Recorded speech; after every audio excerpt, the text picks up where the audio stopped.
Pues ya está aquí con nosotros Eric Frattini, que le conoceréis por un montón de historias que tiene. Le conoceréis también porque fue corresponsal en Oriente Medio y también en Beirut y en Jerusalén. Ha escrito un montón de ensayos, ha impartido un montón de conferencias. Ahora está haciendo algo precioso, que son unos viajes muy especiales, muy bien acompañado, que a lo mejor nos puede contar algo de ellos. Es autor de un montón de libros, como por ejemplo pues Mossad, la ira de Israel, la Santa Alianza, 5 siglos de espionaje en el Vaticano, secretos vaticanos. Pero esta vez pues nos sorprende con esta reedición muy especial, con guante blanco, de su novela, que además viene en 3 episodios, y este es el primero que engancha mucho, es muy cautivador, El oro de Mefisto. Así que ya está con nosotros y le vamos a saludar. Muy buenas, Eric. ¿Qué tal? Buenas noches.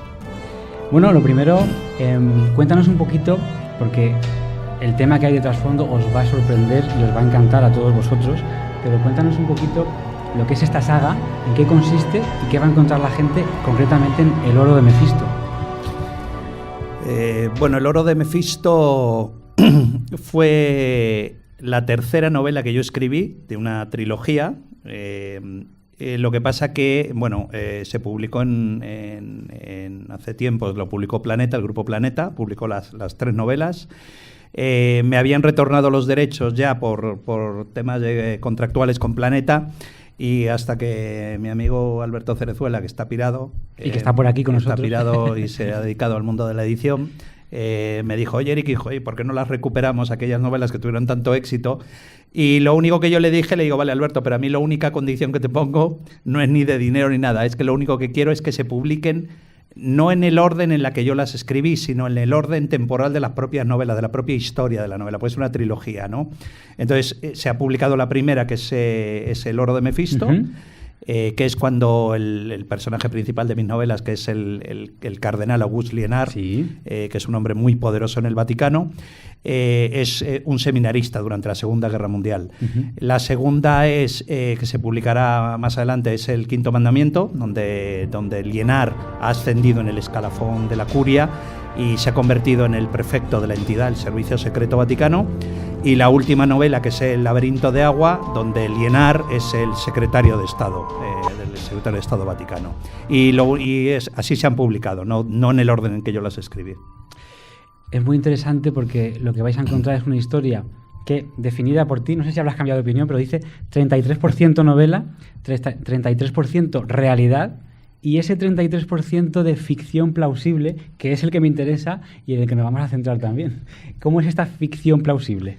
Sí, la novela estaba centrada en toda la polémica que hubo sobre si Hitler pudo huir del búnker, que posteriormente yo, con toda aquella documentación, primero fue una documentación que yo recopilé de la leyenda de si Hitler pudo huir del búnker en abril del 45. Fue toda una documentación que yo empecé a investigar para que fuera un ensayo. No se dio en aquel momento con Planeta de que yo publicara ese ensayo, y entonces cuando mi editor de Planeta me dice, oye, Eric, ¿por qué no escribes una novela en vista del éxito que ha tenido El laberinto de agua? ¿Por qué no publicas de por qué Lienard ha llegado a tener tanto poder en el Vaticano? Yo tenía toda esa documentación recopilada de documentos, por eso yo hablo de la realidad plausible, ¿no? Una realidad que sí que pudo suceder. Donde hablo de la posibilidad de Hitler, todas las teorías que hubo de Hitler. Luego, posteriormente, no sé si lo sabe, yo publiqué luego posteriormente un libro, Murió Hitler en el búnker, sí, donde causó mucha polémica. Sí, causó mucha polémica porque digamos que rebatía, además con David Solar, el famoso historiador, que ha sido uno de los grandes historiadores sobre Hitler, sobre la muerte de Hitler en el búnker. Tuvimos grandes debates muy interesantes, incluso uno en televisión española, y aquello se convirtió en la base documental de lo que es la novela, ¿no? Luego ya, tiene muchísimo de historia porque, yo me documenté muchísimo en los escenarios, estuve mucho tiempo en los escenarios donde yo cito la novela.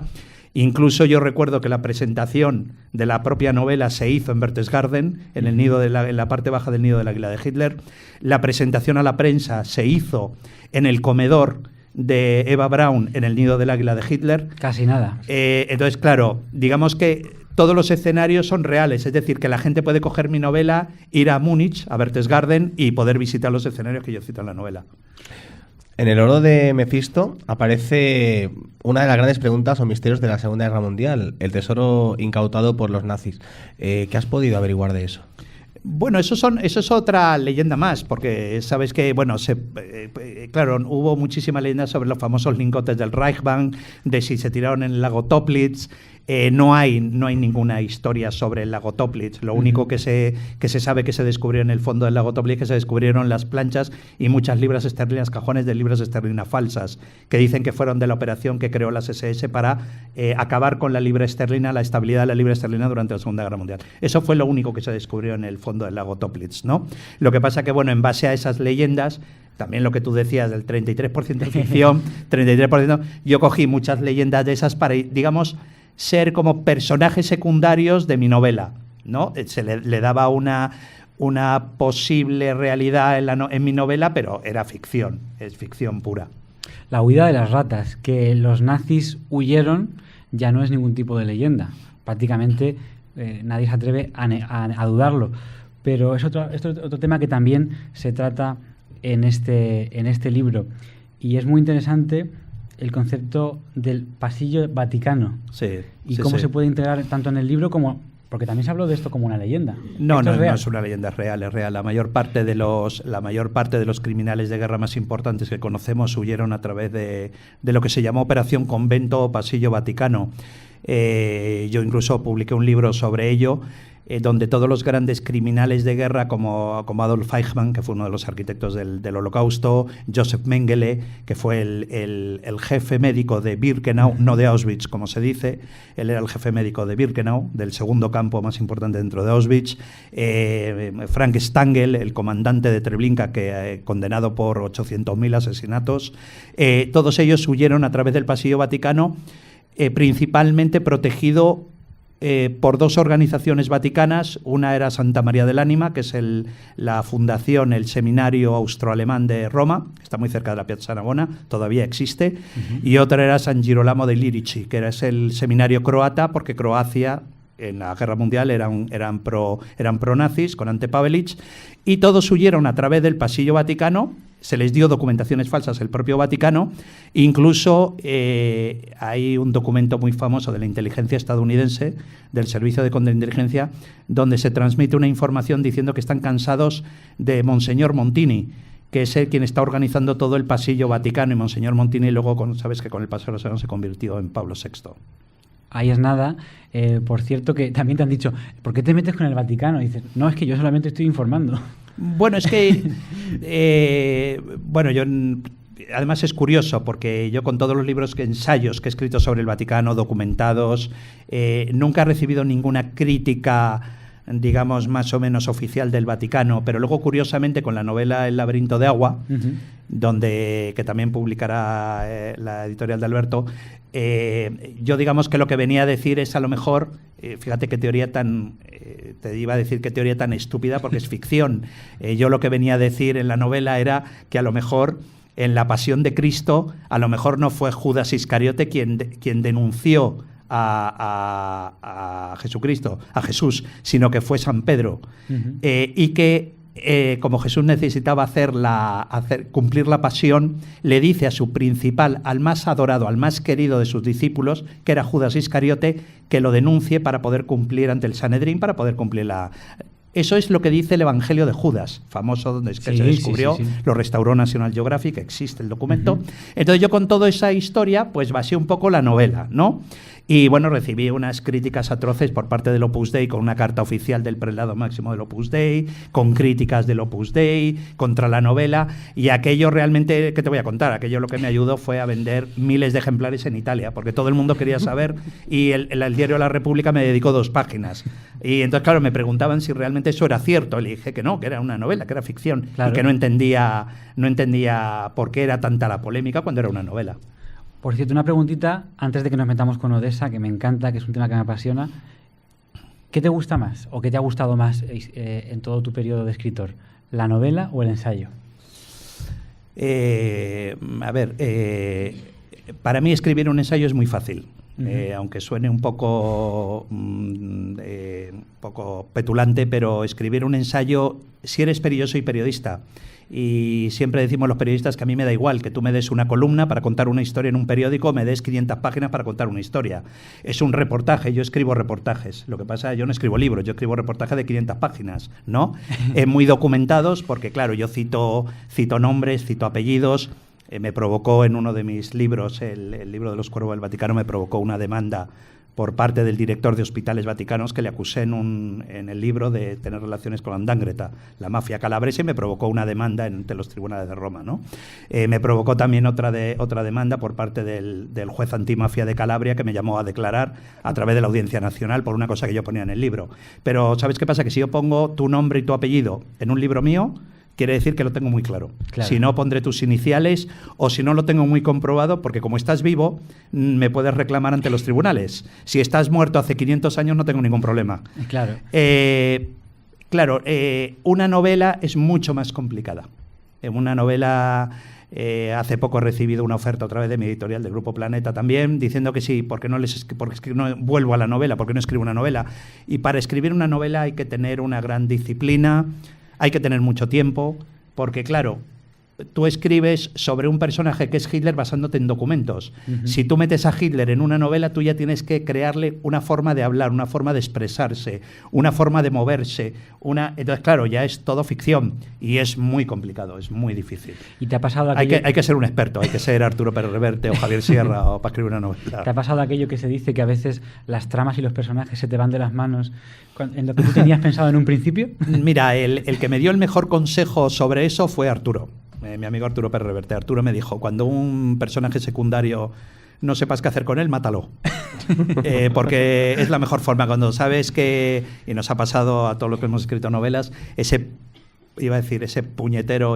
puto personaje que no sabes qué hacer con él, lo has dicho. porque está apareciendo y apareciendo y apareciendo, y digo, ¿qué hago con él? Digo, pues ya está, me lo voy a cepillar. Y efectivamente yo en alguna novela, creo que en El Orden de Mefisto, hay algunos, esos personajes secundarios que tienen su cierta importancia en la trama, pero que no sabes qué hacer con ella, dices, mierda, en el capítulo siguiente lo mato. Y además de forma sádica, ¿no? Bueno, eso dice mis editores, que hay algunos que son demasiado sádicos. La forma, además en la novela El Oro de Mefisto, en el Quinto Mandamiento, hay un grupo de asesinos bajo las órdenes de Liénard, del cardenal Liénard, que se llama el Círculo Octógonus, que es una organización que existió en la realidad durante la época de los papas de Roma, de la época del siglo XVI, siglo XVII, que crearon una unidad de sacerdotes para matar a nobles, a los nobles en Roma. Nobles que no podían ser condenados o ejecutados porque eran nobles, directamente cogían y mandaban al Círculo Octógonus para matarlos, ¿no? Entonces, ¿yo qué hago? Pues digamos que resucito en el siglo XX, que es cuando se desarrollan mis novelas, resucito ese Círculo Octógonus para matar a los que ahora el cardenal Liénard decide que son los enemigos de la Iglesia. ¿Y nos vas a hacer empatizar con personajes malvados? Es que ¿Y quererlos? Es que yo creo que los personajes malos son mucho más interesantes que los buenos. Los buenos, déjame decirte, en mis novelas yo tengo un grave problema, solo en la novela. Describo muy mal las escenas de sexo, se me dan pésimo. No me preguntéis si se me da bien el tema del sexo, porque ya estamos en radio, no os puedo decirlo. Pero en la novela se me da muy mal describirlo, liquido rápido Yo soy como en el cine de la época de Franco, que lo siguiente que aparecía era que se daban así, se miraban y luego aparecía uno fumando. Y ya tú entendías lo que había pasado. Y tú entendías la mitad de lo que había pasado. Pues digamos en mis novelas pasa un poquito eso, ¿no? Pero digamos que luego los crímenes sí que se me da muy bien porque tengo unos grandes asesores para todo el tema de los crímenes, que es la Guardia Civil, la Unidad Central Operativa, la Unidad de Homicidios, que la Guardia Civil, además yo siempre se les agradezco en mis novelas, porque cuando en alguna novela me ha ocurrido que me preguntaban, oye, pero joder, ¿cómo sabes de armas? Es espectacular. Pero no, yo no sé nada de armas. Es la unidad hay una unidad, no sé si lo sabes, hay una unidad secreta dentro de la Guardia Civil, que es la UEI, la Unidad Especial de Intervención, que son los caras negras, que es la unidad antiterrorista de la Guardia Civil, que tengo muchos amigos en esa unidad. Entonces cuando yo les decía, le digo, oye, necesito matar a un tipo a 800 metros, está en lo alto de un edificio de 25 plantas y tiene que matarlo en el garaje, en un parking que hay abajo. Y decían, bueno, no te preocupes, usas un rifle de no sé qué. Le digo, cuidado, es el año 80. Decían, joder. Dice, no, es que claro, tienes que utilizar una punta de tungsteno, que ya no se utilizan porque ahora se utiliza Kevlar. Entonces, claro, también les hacía pensar, y ellos me hacían la ficha técnica que ellos utilizan, el formulario que ellos utilizan para hacer los disparos, me la daban a mí como si fuera un disparo especializado de un miembro de la WEI. Ahora que hablabas un poco de muertes en tus libros, en El oro de Mefisto, bueno, no sé si está bien decir que mueren, hay dos personajes, dos banqueros suizos, a los que parece que no tenías mucho cariño. Tengo esa sensación. Es que se han juntado los suizos y los banqueros. Claro. ¿Qué es lo que... Bueno, ¿cuál fue el papel, ¿no, de la banca suiza en todo este entramado? Fue muy importante, porque además los personajes son reales. Los dos personajes que yo mato en la novela no murieron como yo hubiera querido, los mato yo, existieron realmente los dos suizos. Estos, además con nombres y apellidos, son reales. Estos hombres hicieron muchísimo dinero, además con lo que yo pongo en la novela, eso es real. Ellos vendían pases del Reich para poder pasar a los judíos de mucho dinero desde Alemania a Suiza, y luego en Suiza lo que hacían, se quedaban con todo el dinero y los devolvían a la Gestapo. Y entonces hicieron muchísimo dinero. Parte de ese dinero quedó depositado durante muchísimos años en los bancos suizos, parte de ese dinero, que muchos supervivientes del Holocausto pidieron a esos bancos que por favor que les devolvieran el dinero de sus familias que habían muerto en los campos. Pero ¿qué decían los cabrones de los suizos, de los banqueros suizos? Bueno, tráiganme un certificado de defunción. Claro, gente que había salido de Birkenau, que había sobrevivido a Birkenau o a Mauthausen, decían, bueno, es que nosotros, mi familia ha muerto toda en Auschwitz, en un lugar que se llama Auschwitz.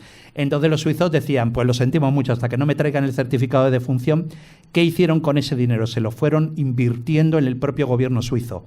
Se dice que muchas monedas de oro de francos suizos los analizaron y muchas de esas monedas tenían plomo. ¿Sabes de qué? De las dentaduras de oro que le sacaron a los judíos en los campos. Y entonces, ese tema, ¿sabes cómo se resolvió? ¿Cómo se resolvió definitivamente? Hubo un presidente en Estados Unidos que se llamó Clinton, Bill Clinton, que le dice a los suizos, o cierran, abren ustedes todas las cuentas y devuelven todo el dinero, o paralizamos todas las operaciones suizas de la banca suiza en Estados Unidos. Y enseguida actuaron. Y misteriosamente, no digas eso, misteriosamente el gobierno suizo, el gobierno helvético y los bancos y la Unión de Bancos Suizos dijeron, oye, pues venga, vamos a negociar. Y en cuestión de 15 días devolvieron miles de millones de dólares que tenían depositados en cuentas. Porque eran más de 80.000 cuentas, una cantidad así. Sí, y no solo eso, sino cajas de seguridad en bancos que ahí seguían cerradas, controladas por los suizos. Eso sí que eso fue real. En el libro y en varias de tus publicaciones hablas mucho de las intrigas del Vaticano. Ya sabemos que los periodistas no desvelan las fuentes, está muy bien. Pero, ¿tuviste algún confidente allí en el Vaticano?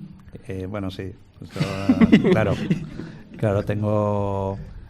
mira, en el 2013, cuando sucede el cónclave, con la retirada con la renuncia de Benedicto XVI, durante todo el precónclave, era muy gracioso porque a mí no me acreditaron ante el Vaticano, porque yo ya había sacado el libro de los Cuervos del Vaticano, si lo recordáis, claro.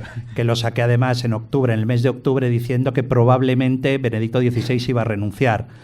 Se me cayeron todo el mundo encima diciendo que un papa no renuncia. Yo les hablaba de un tal Anastasio que sí que renunció en el siglo y que lo mataron por eso, por renunciar. Y le digo, pero sí está en la Constitución Vaticana la posibilidad de la renuncia del sumo pontífice, establecido por Pío XII porque le daba miedo que lo secuestrara Hitler. Entonces se estableció dentro de la Constitución Vaticana la posibilidad de que un papa renunciara.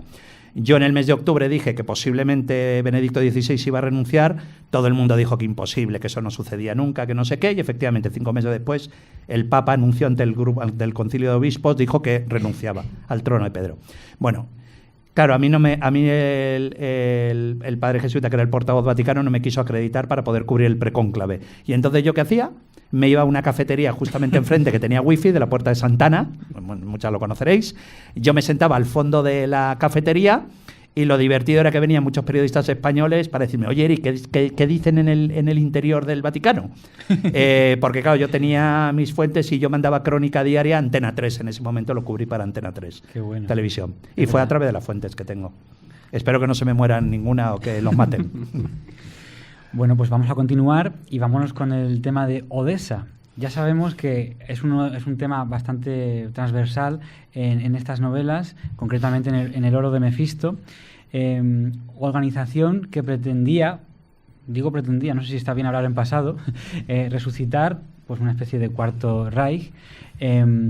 A todos los que estamos aquí, que a lo mejor alguna vez o es la primera vez que escuchan hablar de Odessa y a lo mejor lo escucharon como una especie de mito que se creó en esa época tras la Segunda Guerra Mundial. Bueno, de mito tiene poco, tú has investigado. ¿Qué es esto de Odessa? Odessa no existió. Odessa nunca existió, la organización Odessa. Solamente hay un documento de los británicos hablando de Odessa, nada más. Es el único documento en el que se cita Odessa. Y se dice que era una palabra clave que utilizaban los prisioneros de las SS en los campos de prisioneros aliados después de la Segunda Guerra Mundial. No hay una referencia como tal. Se decía que Odessa era el acronismo, eran las iniciales de Organización de Antiguos Camaradas de las SS, que supuestamente era una organización que se había creado con fondos de grandes industriales alemanes antes del fin de la guerra, que se habían reunido en Estrasburgo. Esa reunión sí que es cierta, sí que existió esa reunión en la Maison Rouge, en el hotel la Casa Roja que existe todavía en Estrasburgo, y que se dice que realmente con ese dinero se creó toda una red de evasión para financiar la huida de criminales de guerra cuando ya llegara el fin de la Guerra Mundial. No hay ningún documento que hable de Odessa como tal. Yo creo que la única Odessa es aquella novela famosa de Forsyth, aquella de La clave Odessa. Es, digamos, él quien lo hace, digamos, popular, aquella organización, pero como tal documental no existe ninguna referencia a Odessa como tal. Hay lo que se llamó la organización Bormann, de Martin Bormann. Muy interesante. Porque Bormann sí que asistió a la reunión aquella del año 44 en Estrasburgo, sí que asistió. Por eso yo lo meto en mi novela, como que sí asistió, porque esa reunión sí que realmente existió y sí que aparecen en documentos aliados. Pero ¿para qué? No necesitaban los nazis, tenían al Vaticano. Después también a Estados Unidos, hubo una red de evasión hacia Estados Unidos a muchos criminales de guerra, y luego también muchos que huyeron por España de la araña, pero no eran tanto criminales de guerra como sí gente que pertenecía a los servicios secretos alemanes y que muchos murieron aquí. Bueno, en Estados Unidos supongo que también tiene relación con la operación esta de Paperclip, fichar a científicos y demás, todas las mentes privilegiadas, que luego hicieron de las suyas también en Estados Unidos. Bueno, los archivos históricos ahora están abiertos, los archivos históricos de la CIA. Yo además recomiendo a investigadores que quieran meterse en el archivo histórico de la CIA. Tienes cantidad de documentos, tienes todos los documentos. Por ejemplo, me han servido a mí para escribir todo el capítulo de mi último libro sobre Klaus Barbie, porque Klaus Barbie trabajó para la CIA después de la Segunda Guerra Mundial y lo protegieron porque los franceses querían ejecutarlo por haber sido el famoso carnicero de Lyon que mató al jefe de la resistencia francesa.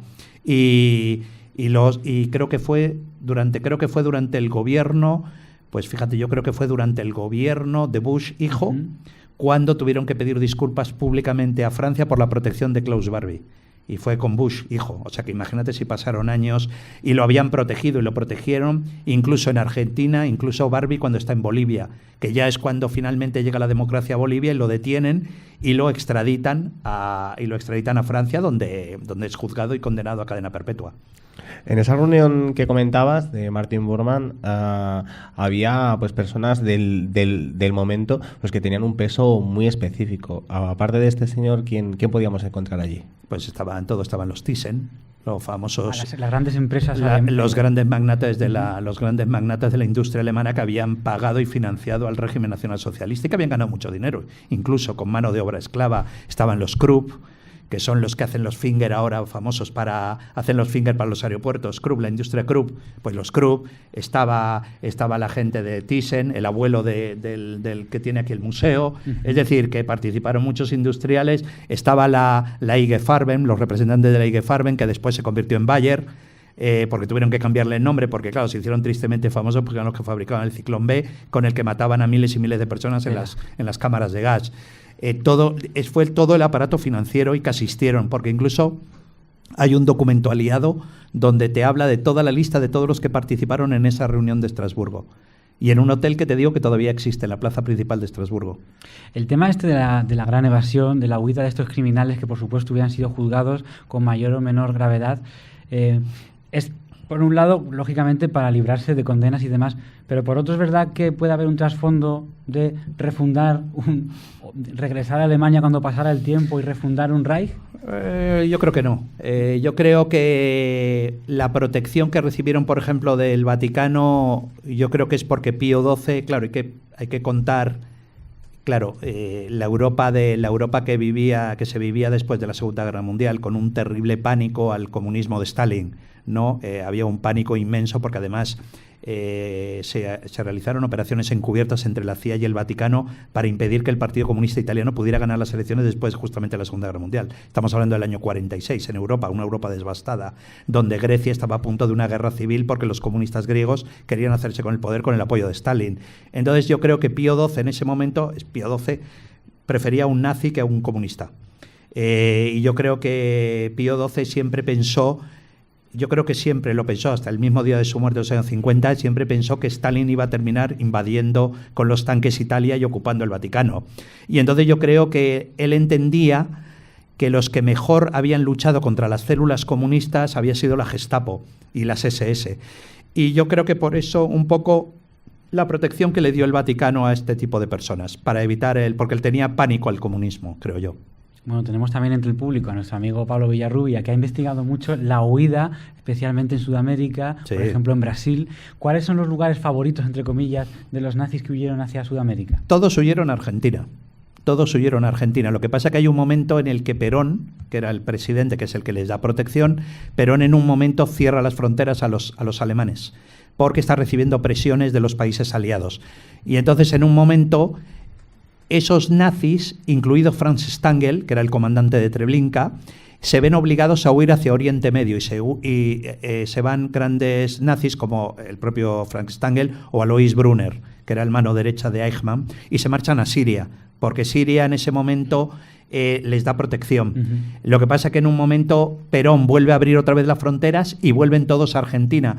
Lo que pasa es que después de lo de Eichmann, en el año 60, cuando secuestran los israelíes, secuestran a Eichmann, hay como una desbandada de nazis que estaban refugiados en Argentina y muchos se marchan a Bolivia, otros se marchan a Brasil, donde había una dictadura y los protegía, y muchos se quedaron en Brasil. Uh-huh. Algunos se fue a Colombia, alguno de menor poder se fue a Colombia, pero los importantes se quedaron en Argentina, en Bolivia Klaus Barbie o Joseph Mengele o Frank Stangl, incluso también acabó también en Brasil. ¿Y cuál era la ruta principal? Aquí tiene mucho papel, un papel tal vez importante el tema de los submarinos. ¿Pasaban por Canarias? ¿Esto era un tema también? No. ¿Era un lugar de paso? ¿O se quedaron algunos allí? También hay historias de si allí había una especie de base también. Sí, Gustav Wagner, el famoso nazi Gustav Wagner. No voy a decir mucho el nombre porque el hijo se ofende cada vez que digo que su padre era un nazi, ¿no? Porque además siempre sale lo típico de me va a demandar porque es abogado y no sé qué, no sé cuánto. Dice que yo entiendo que él es muy honorable, pero su padre era un repugnante nazi, ¿no? Era amigo de Goering y él estaba en Canarias, él montó una base en Canarias principalmente para dar asistencia a los submarinos que iban a entrar a combatir en el Mediterráneo, a los submarinos alemanes. No hay como tal un tema real. Hay una lista, todavía está en nuestro Ministerio de Asuntos Exteriores, que yo no entiendo por qué no dejan ver la lista cuando es un documento abierto. En el Ministerio de Asuntos Exteriores, en el Palacio de Santa Cruz, donde están los archivos, hay una lista que le llaman, creo que la lista de los 109, donde el gobierno aliado, después de la Segunda Guerra Mundial, el gobierno británico le dice a Franco que entregue a 109 nazis que están refugiados en España. Y entonces Franco, Martín Artajo, que era el ministro de Asuntos Exteriores de entonces, dice, no, es que no sabemos dónde están, por el caos que se vive en España. Hacía poco que hablábamos de una guerra civil española, y entonces no sabemos muy bien. Entonces los británicos dicen, no se preocupen, el señor tal, no sé qué, está en la calle Muntaner, 137 de no sé qué. El señor Gustav Wagner, y el 109 es Gustav Wagner, que está en Gustav Winter, que está en Canarias, en Tenerife, etcétera, etcétera. Pero aquello no se devolvió, no se entregó a ninguno, a los aliados. Se quedaron todos en España. Pero vaya, que en España no era un lugar de paso, sino que algunos se quedaron ya allí. Sí, lo que pasa era un puente hacia... Sí, lo que pasa es que los que se quedaron en España no tuvieron un papel en la maquinaria de muerte del régimen nacionalsocialista. Ya. Se quedaron gente que incluso habían pasado por la embajada alemana en España, gente del Abwehr, el servicio de inteligencia militar alemán, se quedaron gente de la Marina, de la Kriegsmarine, se quedaron en España, incluso creo que hay por el Mediterráneo, hay alguna ciudad, creo que es en Elche, creo que en Alicante, donde tú vas al cementerio y hay muchas tumbas con un símbolo rúnico y son nazis que pertenecían al Partido Nacional Socialista y que se quedaron a vivir en España. En Denia, ¿no? En Denia, exactamente, en Denia. Gracias, en Denia fue. Qué interesante. Sabemos, Eric, o nos han dicho que no te gusta demasiado lo conspiranoico. Pero bueno, Iker siempre me invita para eso. Decir a estas alturas que Hitler no se suicidó, ¿es conspiranoico o no? Bueno, yo creo que no, porque efectivamente yo soy poco dado a las conspiranoicas, estas de que las Torres Gemelas las voló Bush y todas esas cosas que se dicen, ¿no? A ver, yo lo que en el libro mío de Murió Hitler en el búnker, lo que yo hago, muestro la teoría oficial que nos han contado a todos, yo lo aprendí en el colegio, ¿no? Yo soy un niño de la escuela de Franco donde me enseñaron que Hitler había muerto en el búnker, la historia que todos conocemos, que el 30 de abril se pegó un tiro en la sien, que Eva Braun murió con él y se envenenó pero no llegó a pegarse el tiro, que luego los queman los cadáveres, esa es la historia oficial. Entonces, claro, esa historia oficial, yo descubro que esa historia oficial la crea un historiador por orden de Winston Churchill. Porque los ingleses, después de la Segunda Guerra Mundial, le dicen, oye, a Winston Churchill, primer ministro, muchos ingleses, jóvenes ingleses han muerto en Europa por la libertad de Europa y ahora nos dice que no sabe qué ha pasado con Hitler. Y entonces Hitler envía a este historiador, lo envía a Hugh Trevor Roper, creo que se llamaba, lo envía a Berlín con la misión de crear esa historia y crear el libro, que él crea el libro, él escribe el libro, que se llama La muerte de Hitler, en el búnker. Se llamó así. Y entonces él, a partir de él dice, por ejemplo, que él entrevistó a 11 testigos directos de la muerte de Hitler en el búnker. Vale. Eso lo dice él en el año 47. Vale. Entonces, yo lo que hice que fue empezar a sacar todas las versiones de esos 11 testigos para contrarrestar la versión que había dado él oficial. O sea, yo no le decía que él era mentira, pero yo empecé a sacar la versión. Por ejemplo, él dice que entrevistó al chofer de Hitler, personalmente. Vale, hay declaraciones del chofer de Hitler que dice que a ese señor él no lo conoce, que nunca le entrevistó. Luego él dice que él dijo en una entrevista a la revista Spiegel en el año 50, que él dijo, primero, que él había estado en la puerta del despacho de Hitler cuando Hitler se suicida, que él solo escucha el disparo. Ok. Luego, en el año 61, él dice que él no estaba en la puerta, que él estaba en el corredor y que no escuchó el disparo. Y posteriormente, él termina diciendo, unos meses antes de morir, que él ni siquiera estaba dentro del búnker, que él estaba afuera cogiendo los tanques de gasolina, supuestamente para quemar el cuerpo de Hitler y de Eva Braun. Y de Goebbels, de los hijos de Goebbels y de la mujer de Goebbels, de Magda Goebbels. Entonces, en base a todo eso, yo fui sacando uno por uno las teorías, digamos, rebatiendo un poco la historia oficial. Y luego yo analizaba todas las versiones que se han contado con la famosa historia de los submarinos, el U-977, el U-530, todas esas historias que se han ido contando, yo solamente te las ponía en el libro. Yo no te digo de si Hitler murió en el búnker o no murió en el búnker. Yo te pongo todas las versiones para que tú que eres mayorcito las analices y tú mismo decidas.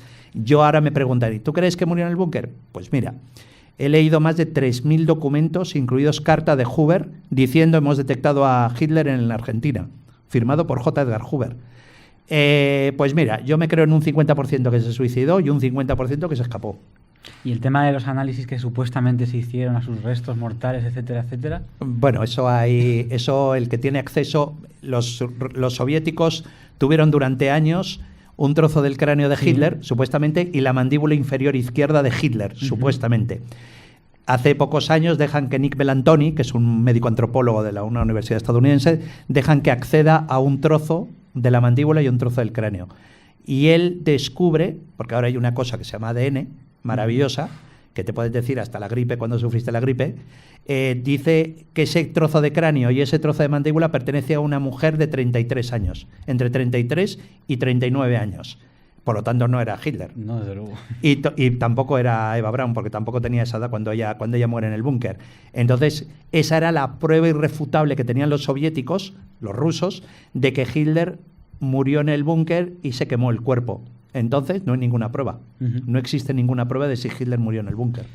Pues ya para terminar, que nos queda poquito tiempo, que nos ha hecho cortísimo, nos gustaría que nos hablaras un poquito de tus viajes y de lo que bueno, lo que se aprende, por supuesto, viendo mundo en las épocas que estamos viviendo ahora, en las épocas tan turbulentas a nivel político y demás, pero que nos cuentes cómo va a ser tu próximo viaje, que es muy bonito.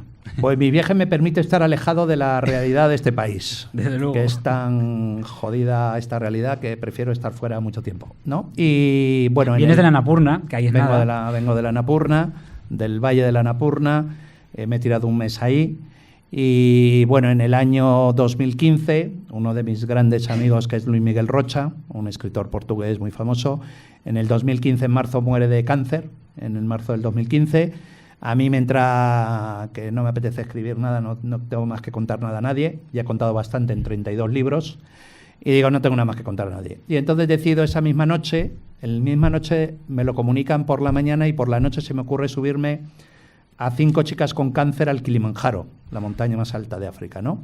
Empecé a mover aquello, conseguí el apoyo de la Asociación Española contra el Cáncer, se presentaron en aquel momento 44 chicas de toda España para 5 plazas y el 29 de septiembre a las 6:15 de la mañana, hora Tanzania, conseguimos hacer cumbre en el monte Kilimanjaro, ¿no?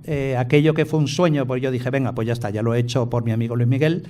Supuso que uno de mis principales patrocinadores, que es Pelayo Seguros, y Quirón Salud, el grupo de hospitales, me dijeron, bueno, Eric, ¿y qué hacemos el año que viene? Y yo dije, ¿pero que queréis repetirlo? Sí, esto hay que repetirlo, ha sido un éxito, es una maravilla, es un mensaje de buen rollo, que se puede tener cáncer y mucha gente se queda en el camino, pero mucha gente sale de ello. Y entonces cogí a otras 5 chicas, de 130 que se presentaron, cogí a 5 chicas, nos metimos en un velero de 73 pies y 34 toneladas de desplazamiento y atravesamos el Atlántico en 13 días y 8 horas. Aquello se volvió a repetir el año pasado, me llevé a otras 5 locas que me quisieron seguir, no por haber sufrido cáncer, sino por seguirme. Hicimos 200 kilómetros a pie con 30 kilos a la espalda sin asistencia exterior en el Polo Norte. Wow. Y fue un éxito aquello, rodamos un documental para Discovery Channel. Y este año, que es la 4ª edición ya que hago, acabo de llegar del monte Annapurna, han subido 5 chicas, de las cuales una no ha podido ya por agotamiento, han subido 4 en bicicleta, han subido hasta los 4.500 metros de altura pedaleando y lo han conseguido y se han presentado 246 chicas este año. Qué bueno. Y bueno, ya mi próximo viaje es el año que viene, doy en un velero gigantesco. Doy la vuelta a España desde San Sebastián hasta Barcelona, con patrocinio de Quirón Salud, y llevo una tripulación muy especial, maravillosa, que son 8 chicas que han sufrido violencia de género, la más jovencita de 21 y la mayor de 64. Esa va a ser mi tripulación. Es para demostrar que, es para demostrar que tenemos que dejar de dar malas noticias en la prensa. Entiendo lo del caso de Laura, que tenemos que dar la noticia a la prensa porque para eso, desgraciadamente, para eso nos pagan. Pero también hay que mostrar, la prensa cada vez estamos más alejados de la sociedad. Y entonces nuestras únicas noticias, las mujeres que están escuchando te estarán moviendo la cabeza, diciendo que efectivamente, solo damos malas noticias de las mujeres maltratadas, que no debemos llamarlas maltratadas, son mujeres supervivientes. Entonces solo damos malas noticias. Pensadlo, solo decimos Pepita Jiménez ha sido asesinada en Barcelona, 016. Cándida López ha sido asesinada en Elche, 016, y nos olvidamos, damos paso al fútbol enseguida. Entonces nos olvidamos a ver qué pasa con Ronaldo. Entonces yo, en base a esa mierda de noticias que damos, dije, caray, vamos a demostrar que de la violencia de género las mujeres salen, lo consiguen, escaparse del hijo de perra que le está golpeando o que la está maltratando psicológicamente, y que son capaces hasta de subirse en un velero de 34 toneladas y dar la vuelta a España.